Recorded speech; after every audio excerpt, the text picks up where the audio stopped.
Hello, and welcome again to Screencasts Online. I'm Darcy, and today we're covering MacFamilyTree.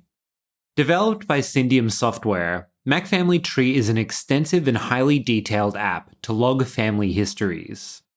We'll start with creating individual people to get a sense of how much detail you can add, like birthdays, locations, life events, and stories.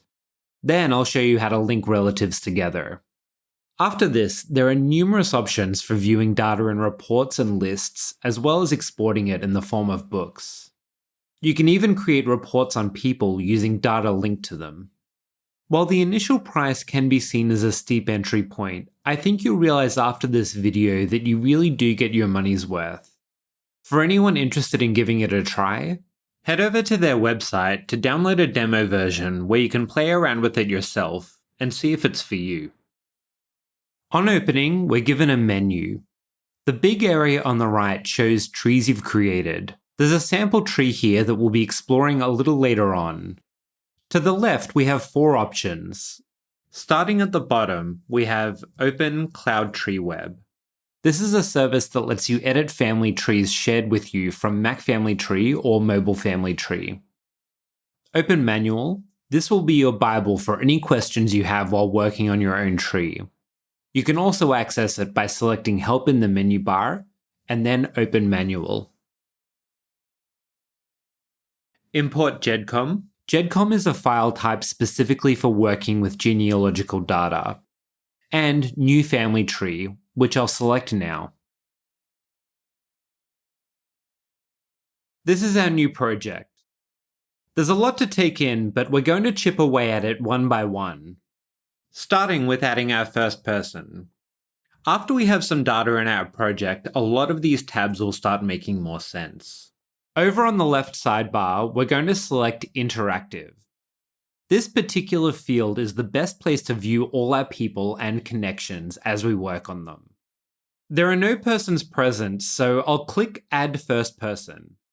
Over on the right sidebar, there's a significant amount of information we can add, starting with name.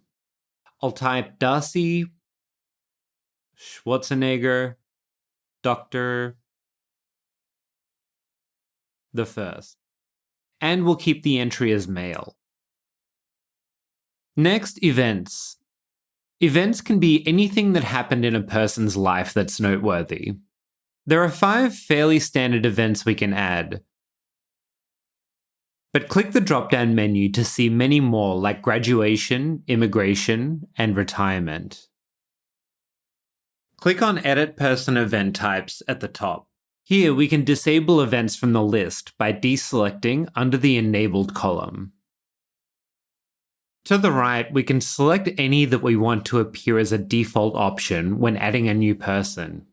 Note on the right-hand side how a new event type is being added as I select. Click Add Type at the bottom and name it to create a brand new one. And click Add Icon to the right to find an image and add it.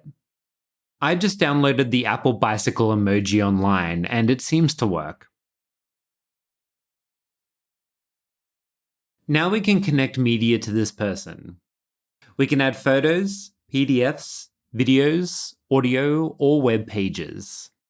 Either drag and drop files from your computer or select the type from the sidebar.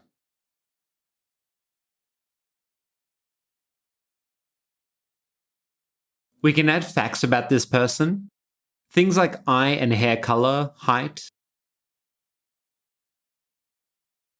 and below that additional names like nicknames or married names.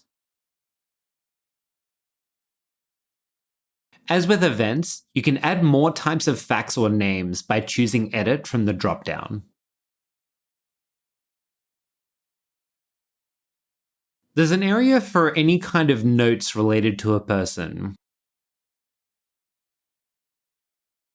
These should be short, but for longer notes, there's a stories section if we go down a little further.